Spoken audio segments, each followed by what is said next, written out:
to another Chelsea chat. Well, it's been a week since I finally got out of the house because of this vertigo, and with the help of some friends, went to watch Chelsea play RB Salzburg, and I've had a week to.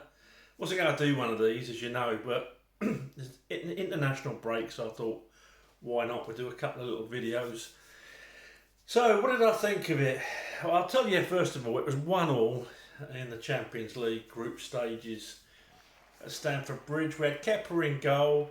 We had a weird lineup for Graham Potter's first game, in my opinion. Aspie, Silva and Cucurella playing as a back three, I think. Reece James, right wing back. Looked like Raheem Sterling was left wing back.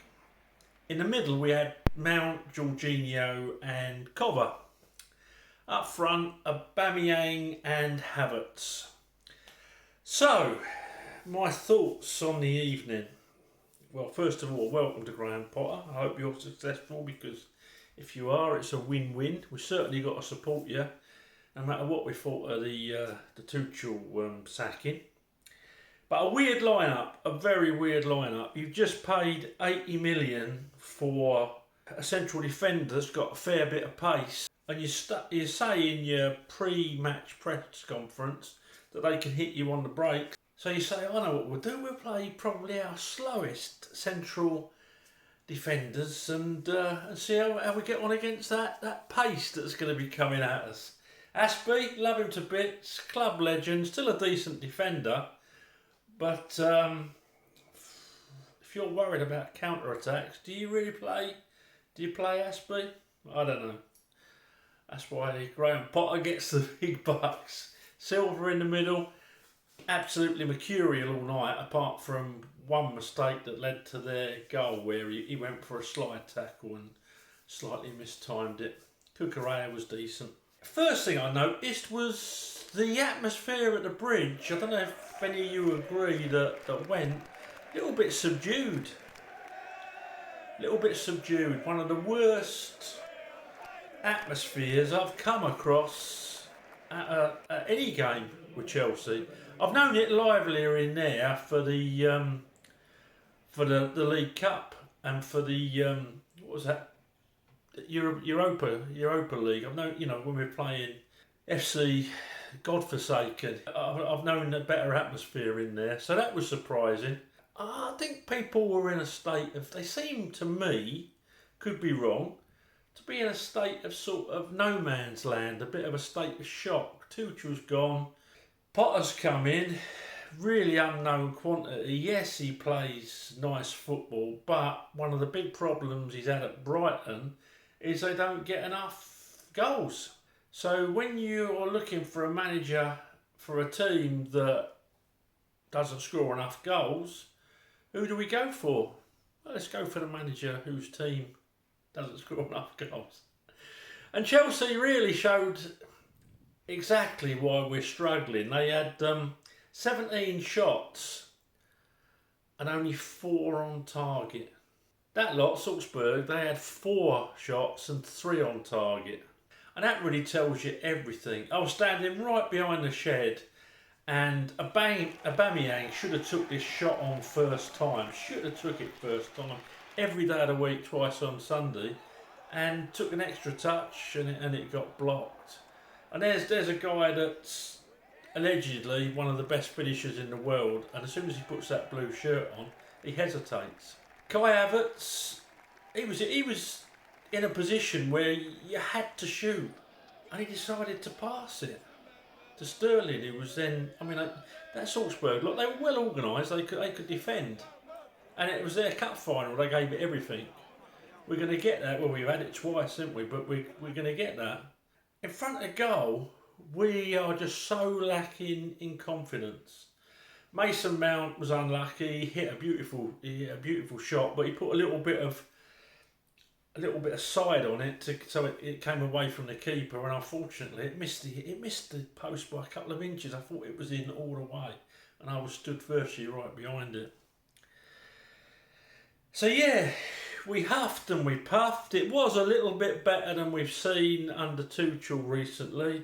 I don't know about a manager's bounce effect. It was probably just off the ground if it was a bounce. We definitely played with a bit more urgency, and there were some good performances out there. Reece James, I thought, was outstanding. Mason Mount, I couldn't believe. I went on Twitter the day after. Mason Mount was getting stick. I have no idea what he's getting stick for. That lad run his socks off. Yes, he should have scored. He had two chances, sort of edge of the area shots. Yes, he should have scored. There were no Timo Werner chances in there though. He didn't clear it off the line for the opposition or anything. Some of his defending was unbelievable. He really did a proper job in that midfield, both getting forward offensively and defensively, and why that lad got stick the morning after. And I've been on his case for being out of form, but he really put a shift in. Silva was sublime until that one mistake, and it cost us dear. But that's a story of our lives, isn't it? Jorginho had me tearing my hair out. The amount of times there's a forward pass on. I mean, Cesc Fabregas in that side, he'd have had about 8 assists that night because there were players running on. Aubameyang, I'll give him his due. He might be shot shy, but he was making the runs, but no one feeding the ball in. He made one run, you could tell he threw his arms up in the air because Jorginho must have seen him. He must have seen him. And do you know what he did? He passed sideways. I find him so frustrating. Even if we've got 5 minutes to go and we're losing 1-0 or we're drawing, he'll still play the ball sideways. And Kai Havertz at the moment, you know I love Kai Havertz. I think he's a very talented young man. But he is just a waste of space. We said in the previous video, Anne Frank's drum kit. That's how much use he is. I don't know what's wrong with him. I don't know if he's homesick, don't want to be there. I just don't know what's wrong with him. But he didn't look like he was putting a shift in. Couple of nice touches and that's it. That's all you're getting from him at the moment. And that don't cut the mustard, does it? Doesn't cut the mustard. Sterling did okay, took his goal well. Should have scored another one in actual fact. But put a shift in again, can't fault him. Cucurella was decent. We weren't that bad. We weren't as bad as we have been. It was only really Jorginho sideways and Havertz that really let the side down. Dave looked slow, but I blame the manager. Just signed for 10 million quid a year's salary. Surely he can see in training that Fofana is quicker than Aspie. That's a worry. That is a worry. So we had 73% possession, pretty well in charge of the game, managed to throw away 2 points. I'll tell you what I did see though, it made me laugh. I reckon we've got our ground staff from, I reckon they're ex-council workers. Because I found the Hakim Ziyech of the ground person's world.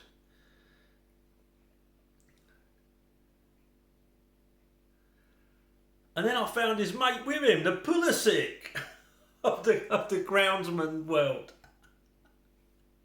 Look at the effort they put in. Look at the effort. If it hadn't have been for Ziyech and Pulisic playing on Wednesday night, these two would have been the laziest bar stewards I saw all night. But luckily, Ziyech and Pulisic were about. Pulisic just written a book slating Thomas Tuchel for promising him a start in the Champions League semi-final and going back on it. I thought, you cheeky bugger, you're a footballer.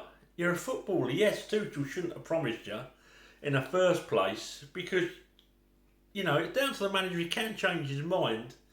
And then when I watched that performance from Pulisic coming on as sub, I thought, oh, Jesus. If you've trained like you've played there, no wonder Tommy went back on his word. I'm frightened how poor Pulisic is when you compare him to that last year he had under Frank. Brozier came on, should have scored, but looked right lively. That lad needs a run of games. He needs probably 5 or 6 games, and then let's see if he deserves a proper chance or not. But he deserves a chance. He was the mutt's nuts when he came on. Only thing he didn't do was score, and he had a good chance of that. So yeah, Loftus-Cheek was okay when he came on. So that was about it really. Kepa didn't have much to do. If I was going to score him, it would be Kepa 6, Aspie 5, Silva 7, Cucurella 6, James 8.5, Sterling 7.5, Mount 8, Jorginho 4, Cover well below his best 5.5, Auba 5, Havertz 1. When Ziyech came on, I would give him -1 because I've never seen a performance like that. A supposed international footballer that obviously couldn't give a toss and is incapable of getting a ball past their first man from dead ball kicks. Absolutely torrid watching it. Absolutely torrid watching it. When old Pulisic said he can't believe that he got dropped, I can't believe that he expects us to pay 50, 60, 70, 80 quid to watch the sort of horse manure, done well there, that him and Ziyech serve up to us as fans. I can't believe that. I'm going to write a book about it. It's called Pissed Off at Pulisic. Oh, anyway, enough. We need to do something about the atmosphere in that ground. We really do. You know, I'm not saying it was always brilliant in the old days. It weren't, because sometimes there was only 3, 4, 5,000 of us there on odd occasions when it's peeing down with rain, etc. in the week. But we done our best, and I'll tell you what, if you amplified that by the amount of people in that ground the other night, that would have been like your Anfields and like your, much as you know, Celtic disgust me at times, particularly their actions in the last week. Their atmosphere for Champions League game is second to none. Second to none. So that was me. I enjoyed my night out, but the draw was very disappointing. So was the atmosphere at the bridge. But I'm not complaining. I'm out and about again, and long may that continue. Let me know what you thought of that game. I'd be so interested to see what Potter's next selection is like. There's talk that he might play Brozier, and I think he needs to. And he's got to put Fofana in instead of Aspie. And what's this about not playing Ben Chilwell? I mean, I know he knows Cucurella from Brighton, but you lose so much when you don't play Chilwell down that left hand side. I mean, he could have played Chilwell. He could have played Cucurella as a centre half like he virtually did. But instead of using Raheem Sterling there, he could have had Chilwell there and put Raheem Sterling in for Havertz. So I mean, why does manager after manager persist with Kai when he's not putting the effort in?